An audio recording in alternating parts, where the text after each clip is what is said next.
Good morning and all. Bible punga America lang aja ay mo ratum yo. Jo jadi jadi dia kum ailang ko rotolok kumaram yero richoy ijo ko rotolok umun rong jagi mo da jana galotak iro jar kaliti im chidang ye upain kerajaran ar kaman boy nan ko ren ekang enu chun chaji ye ar kajabaru ge ken pe ar kaman pe nga I jan wat chun mare indipendent yo ya kajur ar pangani Israel kuch kerejara arame jara na janna bari ken koi yar pa yar charbala ke chalak tokojen imu ja chabr kajur yo a ke chalak tabara pada pi jillege yiru enaj wanai ekarangan mengo yar kamani mogada jana galatak iru jar kele ya ligri kerejaran imij kaman boy in kejabila katok arme jaro ron im boy in aini dok rigri ro rechap hiro jej kaudeji ewe junin kajorewa hiro jar pangani kerejara ijilewa chonam charbal elabal konaj kaman boy rigri ro rar chor centarina ran par kajor parenot inaj kaman boy kon maram im ailungko Perialu modum je jaran pok lomor ngan awalap matar rialu go roj kajarat im roj kajakaron iroj rohana ani eko jar an rigriel im ej lomor ejba kingro renaj im renaj chudak im ren kaudejo ro nijin iroj renaj pareno dalale im renaj parigri peren kaudejo meni nena jawalo kan ge iro jar kale ani jo yo ko jar hani jiriya e ke jabaro kalli murgoan iro je pangan aram jaror ron nge je chiriyen pe no noran kum ina kwalo ga chou ngan kum im chibang kum ina lale im ke jabaro kum im ken kum ina kaman chuan pujan ipen aram je odom je ina kamanai ilo enemi eo emich kokure ina chirong ro per ila wan purjin impa ich kanum goj ko You're not a child, you're a man, so stop wearing so many layers to go outside. kumun idong ngan maram rena enu chibugo rej mangai ujo jon patako rajamin par kuli immeru ret inal ejamin kokure kena eo e jago rena telir ina telagir ngan wunin renoko ina kaman chuan lal el igran tolgo im kebu chon yal ngan an arame jero idotak arame jero ru rena idok chen ijogo rotolak chen idu yang im turul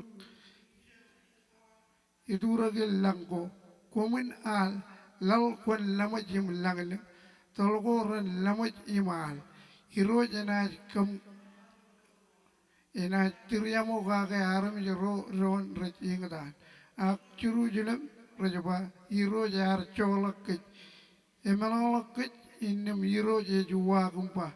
chon kare emarngun ke malolak ajiri ro nijin imme chabia ko yo kio dak menge chon kare na malolak ajiri ro nijin anga ijamin malolak kum churu jelem ijamin malolak kum imu ja che adam ilo ro renaj kageli renaj itu kuat imro rar kokure yo renaj cebala kun ritu rita kim lale tayo ejwalo arme jero am rej ko bai pendro im renaj ngani jogo chigir enot ke nga ijani emur kunaj manana kan arme jero am enodan yilo pe manana ken kien ke ailnge am e choren chalo kopan akiye ijamin boy ngan ro rejidok chen chugoye imro rar ke joreni rena jilo ngan ijogo rotola chen yu ane me jero am imrar lelak ilo rena chor yengi ne kanu jendrik chakan chikinar chogoy innem chakan one ar kiyo da gajiri rei ngani ijogo ajiri ro niji mijamin parowar rajarat roham raj im kajano lagi wanar kaja ajiri ro ngan ajiri re raji do kajania hiro je jepangan aram jero ron ina kwalo kakale ngan ailang ko imurna kajabla to ajiri ro niji king ro rane tarin chamemi lero jero rana tarin chinemi rana kakajiri rigman mejam rana kaude im kaude inam komna chalaga ngajiro imina cibang cabre od ro kile chuan arabit emargun ke pagmenin ragim go chen chuan retarina chuan arabit emargun ke kejor ko kalbu iro je juwa kumpa yang in meneu ina kwalongan kalbu jiro chen pugi menin ina tarinak cabre od yo idun tarinak ko im ina jalo moran hajiri ron nejemi ina kaman boy ro keng dan kom ren mandron ken uguror im illu rana jano tergerak ina marme jodum je rana chala boy ngajiro ewe jalo moran kom im kan mo kom rana chala boy ngai jahani ya ga jorani jirio haleluya wan bala ko tum kamolo lani ji joko peri jene cari roj kemi jena par kap kamolo le elo cubung nin rani nela buni bakemi ni dok iman mejam shoga iroj mo dada kem kena chalen tere kem keminar katai purwam iroj ani kagal kem kan ne kapat kata chalagam kajor iroj kagal maurin chada bukena kemi ji dok iman mejam kwala kam kaute je eno chonani ji mebar chalagani ji jellagum Pomol iroj kan juan pungayok kemar kigi menut rumit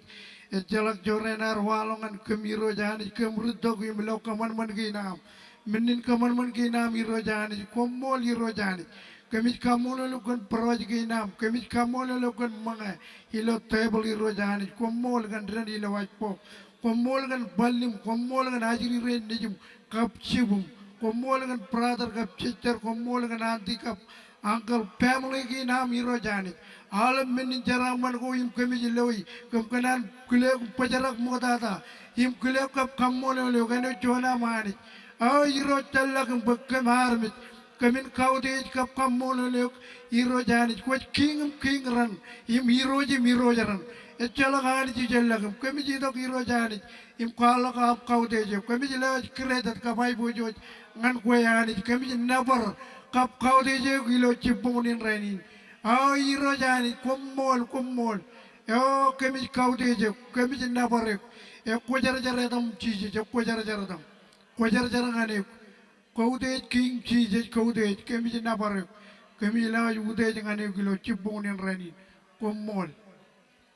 haleluya nabare dam chije kumol iro kumol ilar wan mala ko tum chargan marmur cidang raya rilik yang rak payani jen karol arum jerwan king aja yang ulcido pelali mejiba kunca belelang pengai peripem haleluya nabaratam berkaki jani itu wan malam chargan marmuri nabaratam ciji Cocal, camaran kem kamal kemi jina bar galo chuponin rainin. Ayo rosani kemi jita bo kemi bar kasi jala pem ngan kona kan emen. Kemi tamakan not,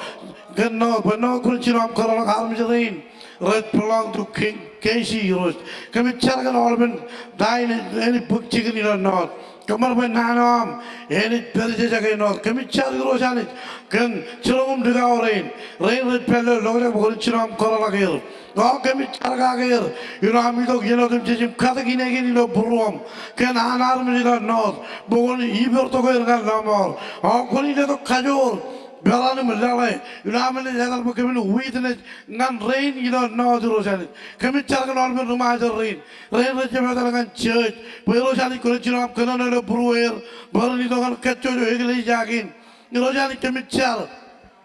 kan reinrit pele de wan boyro jani koni kana no bruer planot borani do boran kajme meorin pele de gina rut kami char kanena gaman kami char kanena kara kami char kanena yanga tol ho kami charam kamolo loken ai sire nejim bogoni bogato goyer game kajar baler gan kananam kami tamak pen not koni kalolak army de rain ilo der jim chit ilo am kajila bem gan not boy no koni kamal ba kon kalolak army de rain How kami kamol giro chit kan dain ko projen kamane kami char gan chaut bon chaut kon chiram kalolak army de rain lo chaut kami char kan marmari lo chaut how koni de baranum lalai kajori namle jadar bakamin kamin tabar eneng bamle kel ilam kata gini gini lo burom yeno de misi joro jani kamana boy kamin er bakamin tabar chuana ro ilo rainin kamin le witnet nan rain le chenchara ganu nan chargan tagin le yadagi jo rain book home legen rain bidan rain karak rain kamada Bayi rojani kau cina am kamal baran makan tagin raj bugi. How kami cari rojani kan aram ji baran itu ngal lama. Kami kamal itu kan chaut, ilo tadi jim ciri kau cina am keralak aram ji raj pelu logajak. Kami cari kajur bim ngan wet. How rojani kami kamal itu kan wet. Almun remaja raj pelu wet. Raj cint jalagan itu. How kau ni lewat Baran melala yom, kami jatuh kami tabar, enang bamle ker, enang emman, rain jen jalaganeu, kami cari bayi rojani, ilo am kar itu kulit peranut buka togir, em kajar balir ngan kenaneam, kami carikan rain ar backslide, bukan cina am keral togir, em kajar balir ngan kenaneam, kami carikan rain. Rajana ke bruer, bayi iro ciri kamar ber, elam lagai loyok, ilo iya ini rojani. Oh kuni kadar balkem, bagaimana ceno catulin cerbal, ngan etar bagaimana tabar rain cenca lagi neo. Kamar bagaimana etar bagaimana witnet, ngan emman rain, ngan karai rain, ngan yangator rain, ngan armin aisi rain. Rojani kuni kaman, bagaimana etar bagaimana Pokatok anar misingal lamar kami kaji jala bim ngan wait him kambolel kan tain ko projen kamane ngan orben remaja rel no wait kami kaji jala bim ngan hit oh yoro chis kamol kan hit kami carakan orben remaja rel red pelel logajak payro chis ko chiram karalagir him pokatok ngan lamar kami carakan him tamakan enang man enang kare enang yangatol enang aisi payro chis ko chiram pokatok him kajar baler ngan kenaneam kami carakan reina backslide pokoknya chiram karal togir him kajar baler yoro chis kami kata gini gini do burom kan rein kami yagoir rain me kami career cara memmatam brother sister ilam tamak bayro jani koli pokatok anar me dengan lamar kami kamu lu kan his by his you belong to Jesus kami carum kamu lu kami jajo kami lutina ninat iro Jesus koli berben rain lead almen projetanin im almen hobi jarin Kamar by all men igli jagin. Kami jab kalim jagaron kan church by kamar by kami chuanot ilo hen puninam. Kamar by kami urre chepele charbalin ngan tabar chuanot un ngan bukatok anar mech ngan lamar. Kami kamar lu giro cheese kan tain kot projen kamane ilo all men konagin emen. Endrin ngan char ilo dalijim cheese kamolot. Hallelujah. Haleluya, nabaratam cici jilarun malam cerang ubarakan cetu pujar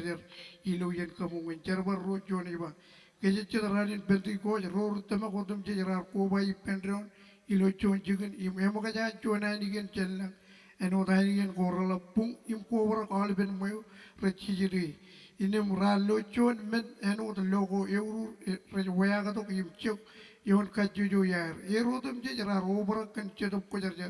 im jino air kanan ilo elang kain kajin eno dan cetup kamarungir haleluya ilang kele militer runit wen wan malam jargan em magdan cetup punya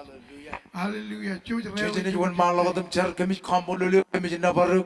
Jesus bon rainin kami kau tu je ngai jar em kachidak kan obrakan chidap kajajar ilo yen serbejagain ilo yen gain kemichidok iman maja mengajar kan kajojo cipon gain ilo amitok ilo yen prayer meeting kain iro chiji ngajar kaman pa ilo am ko ba to ilo yen gain ni worcho ne ngjagai kajor ilo kem kan obrakan chidap kajajar ngajar mijilewa jien serbejagain ilo kajojo wik iro chiji ngajar mijilewa kajojo sante gain ilo cipong ilo joda ngajar bo iro chiji ilo anne ko ba to garmich ilo yen serbejagain rani jeng jagai chone ngjagai ilo anne relang to iro chiji konit kaman pa ro rechangan gar chino air kanono kan logo iro chiji konit Rencino air kanono kan logo ror changan gar chino air experience magdan chedap kojajar koni ungurir koni loto gerum kobrak ger em kobrak kem em kobrak purwam oh ngai chargan kajojo ien holy coach gain ilo kajojo monche ien ministry gain ngai chargan ien gainan karailo taije iro chiji koni kaman pe chedap kojajar koni mag kone je magad purwan kararin em kamagdiram kaman ben wor ogodak ion ministry nan karairo chije kaman ben iro chije ilo anne ilo yen gainan man kone kaman ben em magad sedap kojajar ngai chargan kajojo charere gain ilo chipung yen gainan man ilo elgun raile biro chije ngai char kan yen gainan yang atol yen gainan youth yen koba gainan ajir iro chije oh kaman ben iro imengarta ajriya konit kaman becedap kojajar konit lutak lebleb yoeram kamagat burwer kaman baran obrak iro chiji oh kemit charam kemit claimi obrakan cedap kojajar ilo yen gain ilo amito kaman ben worchon purwan atta becedap kojajar kon magd ilo yen gain ngai charam it kamolok imij nabarok kantain ko kamane ilo etam chijis kumolot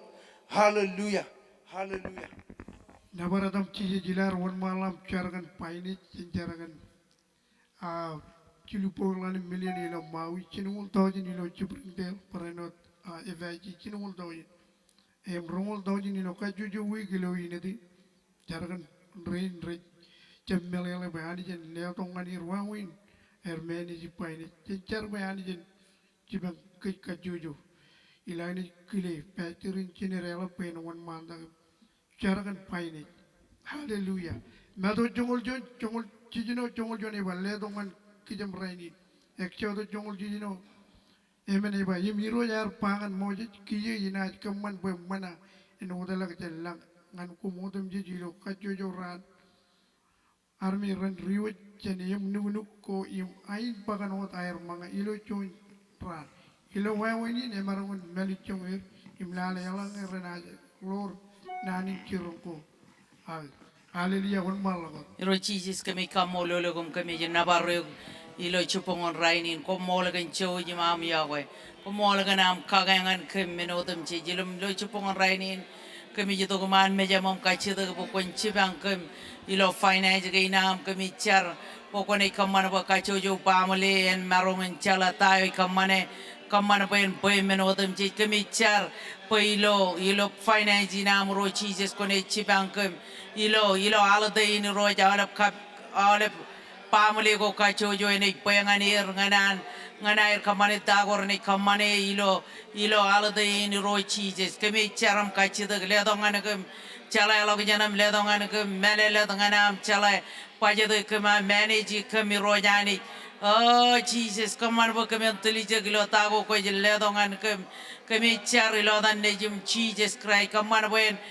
menodem je lewa rome re charbal ilo chikin charbal go air ro jani bo kon lelok ledok reis ngani ro jani kaman boen labalok wan air ro re kapok chikin air charbal ro Jesus kone kaman kone kabelok kajami ro Jesus kami char ilodan nejum Jesus Christ ledong anir idea ledong anir chala lok jani ro jani kaman boren telije kaman bo kemin cedero mer rodalije ilam kajaraman kaman kemin telije kantago ko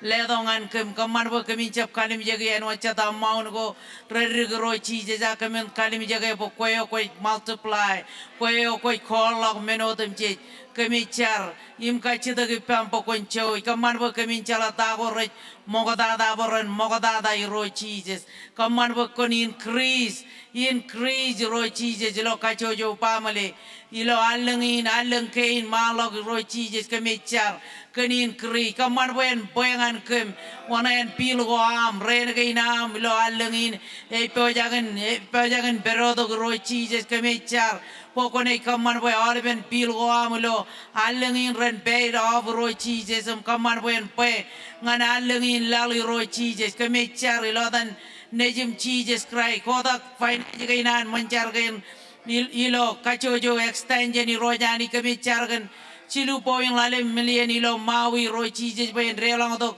ilo kacojo aleng roy Jesus samparai nuat ilo ina do rojani jorongol tau jinen relang to ilo kacojo wig roy Jesus kacojo extension gain rojani kone kaman bayan boy ngan kacojo amau ni gain me kemitamak kemicar kone praise Loro rene poga kayo Rome rene tilije kilo air poga kayo kilo chuan matan chango uli menin lela koche de ro cheeses kami char ilo dan nejim cheeses lewa pejenij man and pejenij women rain iro cheeses pejenij gain air ilo kachojo extend jeni rojani kaman boy en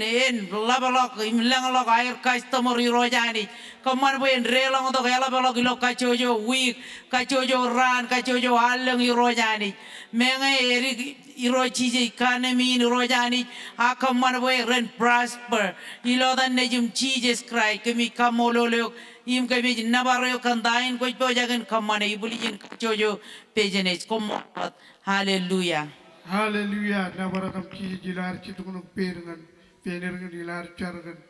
cion tawjen robugui kamba ci bugu rongor tawjen pai badan cinu lar mijaran ci alabaran wa 12:120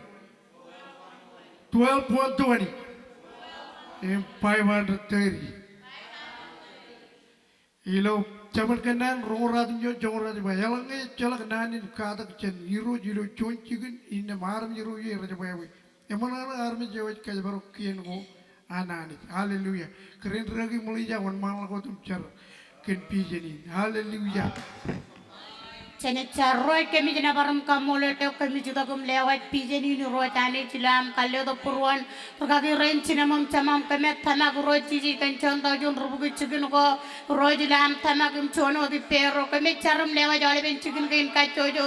roi cici jim recain pella kemi car baca do pajar jar ko di cilam kapella kajem im ledongan kem cikin ko ani ngan roi jala kem tabar jale ben cikin kacojo kemi car roi jim klaimi jale ben cibi kain jale ben stay kain kacojo hilam tamak im klaimi pijeni ne ro kemi carum lewat ilo cupong nen rainin pokoni cino am kalaga mai bojo judo pijenin lewat cupgu rongol taujin ro cije jum raca bilangan cikin car kemi car baca do pajar jar koni cino am pokola gailong ro rane jatalangan cikin car kami carum klaimi oleh benar menjerin kacojo kaman perlo uniam ilo maur gainer kami carum klaimi pijenin antatar marago ro cije jim pester kolin koni kalanga mai bojo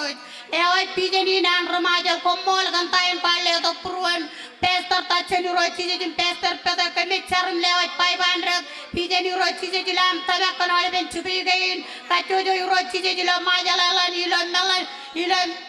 Melain roti je kemet tamak rojim klaimi ale ben cubigen kacojo roti je koni ledangan kem cubinugo nganam rojala gim tabarelang cholan arme kemicar roti je jim kamolele kantain ko kamane lewat cirngul taujin remaja roti je jim machalak cugne ercar kemicar im klaimi rilo cupongnen rainin kamane bay roj ilam tamakan pijenin kemit tamak roj bay lot pae 2025 koni cunam kalang amai bojoj lewat pijeni nero kemit caram kamolele gum nabarek kantain ko kamane lewat kacojo liding rugagi ilam tamak roj je jim tamakan cuan rugagi im cilu extension roj je kemit car im klaimi roj je tain ko kamane ilo dan cijes komolo amen.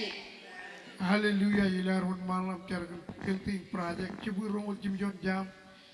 kenono eno di bayalang hiro je cap kalak mayo inne me calak tawjen caraban anro rejekan.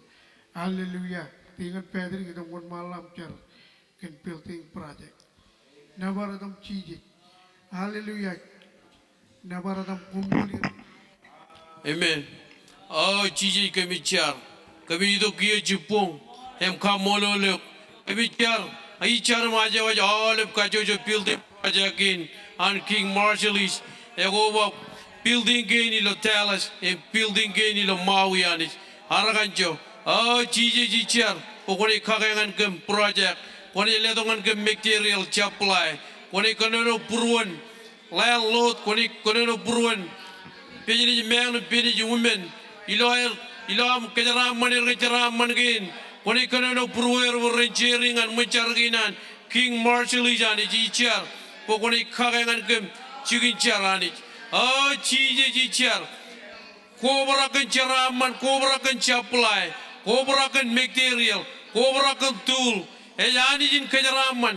Kami tamak ilamu judak ilo charwalina ni jukwar kairat kem. Jen ibuli jin elang haram jin lalin. Kami mana naga charwalina kwal ledo. Kami char yemaje wat menin project in bukoni kagangan kem. I chargan majalala ni jen ridang lora. Ene ilang king chabal. Ene ilang manchar. I chargan awador island. I chargan ibayam kwajalen. Ah, Gigi, Tojan Kia, when he led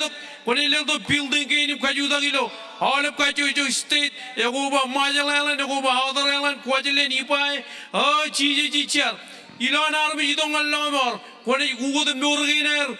Kajarbaler and Kanana Wamani. Ah, Gigi, when he come on Mukaminator, Ilo Jarbalinum Jumbo, come on Mukaminjum Rayleigh, a come on Mukaminator, Jubara. Project in ani jichar maja all of kajuja project mui jumula ni jichar jicharan mui jumul ko koni ledo rangan di jinman koni ledo rangan pulorin koni ledo plow koni ledo halal koni ledo tool ngan mui jumula ni koni kaman mumuin en ai bojo ji mayam man kelebol all bini jagin rojoran koni khabari oh jichar Cobra kan charaman ngajar maja all of kajuju building in ilo state America in Yagoba Hawaii Yagoba ichar imaja all of macharginum rain ingil majar rain koni kaman mukamin jab rain akoni kaman mukamin honi mugin em karyalang ilang aramit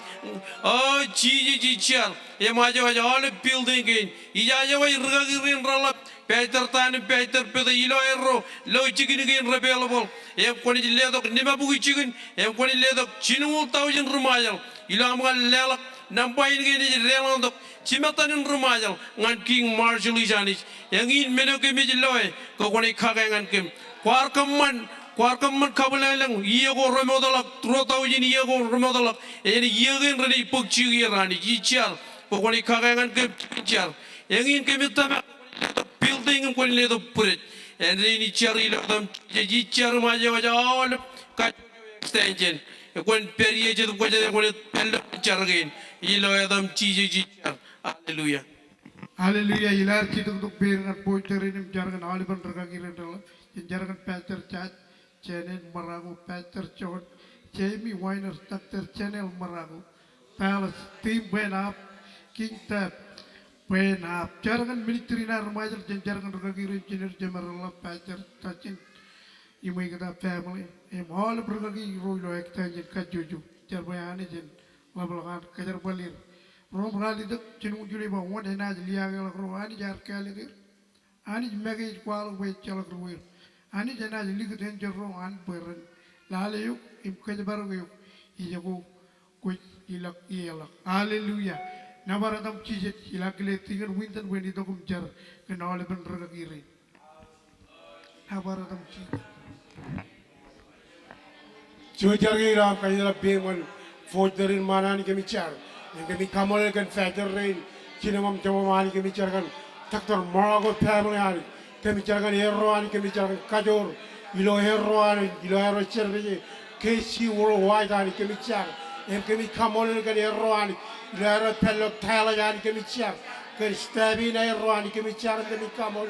lawajar ro yumul tele ka waibo jo jam, ilo raini ani kami car kan tawa hero pajangan. Kamanilo rainina con il teripero e telero ilo chabro do wawel idea ani remalagani che mi char e che mi kamol che roani che mi char gagi rendi roani che mi char Peter Shajani Peter Chenelani che mi char che mi kamol che roani che mi char che mi kamol che ajire chibiro ilo erro magdu gani che mi char e che mi kamol che roani o iro yani kami char em kami kamole kan regagir re chudak iligi ro stamina ro ani o iro yani kami char maja wa regagir re chinemon chamom ra ilidi ministrina ramaja yani kami char kan pastor tasen pastor bede yani kami char kan kami char boy koli khajore ro ilo morine punani koli khajore ilo spiritual yani kami char em kami kamole kan ro ani Kar kele de ro ilbuli remaja lani. O iro jani kami caragan ro lidi kami remaja lani. Pola kami ngani jigini mereme ramanani. O iro jani kami caram kami kamol kene rom family na ro ani. Ragire niji rom alamen ajire niji rom sibu ro ani. Rutore kine rom chame ro ani. Kami carba wani kagajor ilo elpun. Kadola yen norgene rani. O iro jani kami caram kami kamol kene ro ani. Ila rasik rabaji ro ngatabar remaja rember illo jagilo meurani kami charam kami kamol oh tetap kojane Holy Spirit kami cari lo cipongan rain pokoknya peri peroani carakan trebina rai ro pojang ne magat ngan majalalani ngan ro tabar remajalani oh iro jani kami charam kami kamol ila ro ni jak tolak jam family nero kone tele ro ani kone peri pen family nero oh iro jani kami caram kami kamol kan ero an lawaste bina ero rechuta giligin yumun talina ero ani kami carakan alaman leading stage and alaman rugagire right pokone yem family gener kami caram kami kamol ilo dam Jesus komolo Hallelujah. Ilar koba tungan jin main bicara kan oleh ministry jin jarang ada dari payani jin dia tungan ni wawina kajar boleh rawa. Hallelujah. Jin jar hero kami jin nabar kap kamolu lagi hero jani jicar kan oleh kacu jo ministry ke hero jani jicar melawat ministry na naman lawat jarang kita temen presiden itu kan windan hero jani ilar teman kami jar kan kaju rewa hero kami jar kan revelation ledo yon rain rattele man hero ragi cheme mela hero jani jilawan tel kem hero ngacar bukul ledo ngane ela bola hero jani mela kap chala lagi icar kan ministry na kara hero jani lawat petrin china mela hero jani ilawan tel kara rain hero jani keren tinggi jin berjatani bagrino hero icar kan mela kap chala lagi rain racu dak ligin hero kami car kenai dia ke hero jani lawan yini pero to koni ledo dia ko ramman hero ani ngacar kan ror ni dok himeter jammak hero chije koni ledo kan kem hero aman ba kami mejan eagle hero jani ledo kan kem rimal hero revelation hero jani lewat military nan yang atol ilaw lagi jani kap karajaran ilaw teru yang atol hero jani kami car kenelang yang kabar ni dok ngacar bali hero jani lewat military nan chan hero king Now tinggal ya teman hero jani kerajaran hero Februari air hero jani jilar telking kit kami share hero jani kau bodoh elang ajir hero jani bodoh hero jani kompalkan military ina ajir hero jani kacucu military hero jilawat military lain aici hero jani jilawat tinggal lain ikap kerajaran ilar tel yudoren kami share hero jani kau letong anir wawene wa kajarwal tingani ni rojani kemi jar kajudak pen elang yudroni jidok empalan ter bokona ri rojani komola na ole military kemi liwat ole military o kemi ligi jap kemi ko bay gi waji rojani imlewaj boy roj koni kwalo ga mai bojuj kemi jar ilo etam komolo hallelujah nabaratam kiji jilar won mangla em charagan mininai gut kajudak benar menjadi Tara kekanan bukan perang. John Chronicle congol jino iba. Komen hilang ngani pen hiroj. Poin jibang kum im kabung ngani. Yeno dem jit pilih bay men congoras mion iba inna magani enaj lewo jangan kum mengo dem jit kum jai buji chen muye imai bojo an chijit kere. Ilane kile kere ragi generala peni dokum char kanal meninai gut. Hallelujah.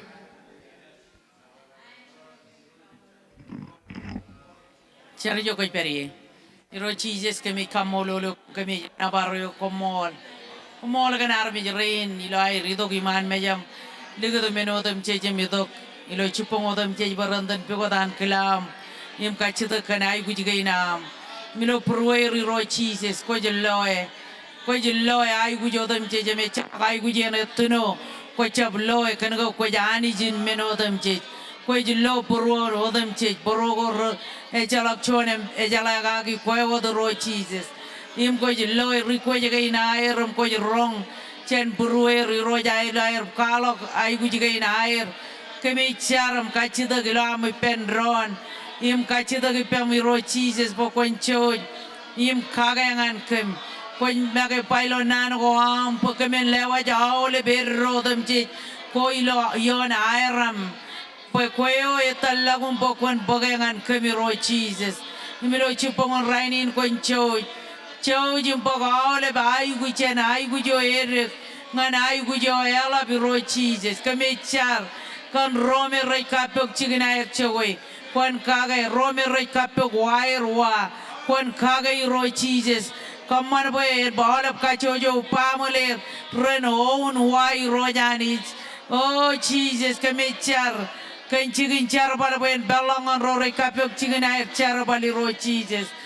pamole go me rejai guji ro Jesus kone kaga ilo allen kain rojani kemechar kan chigin char bal parchona alen bokon kaballak chigin char bala go me rene jamman ngane eri ro Jesus kami charbo kon horore kamilo ilo yeni ala dai ni rojani kone katolak menodem che menin ko kurai ro Jesus kone katolak ilo amido da gilo lanial iro Jesus kone kaman boy kamin ene chalok charran kone katolak accident cheni mani algai nam rojani peri penajri rain nejimim chibum ilo air chalok air chigul jogo rejilag yelak Iro Jesus kone kaje bargoer jan bul kone kaje bargoer jan melon kone kaje bargoer chen awle menin kokre nang ni me go ralla biro Jesus kone kaje bargoer jan wodalak iro Jesus kame kachida awle ba ay guji gaina am rojani ko jiloi ilo dan nejim Jesus peri pemilo rainin awle charabal go amlo rainin kame charam kachida im liwa jangane yo am chadap ko jar jar boeni dok im talaga milo rainin ilo dan Jesus Christ kami char kamar ba kami chap promoj im kami chap kabromo jeo atare rain kay na parane ragalak ilo dan nejim Jesus komolot ale ba amen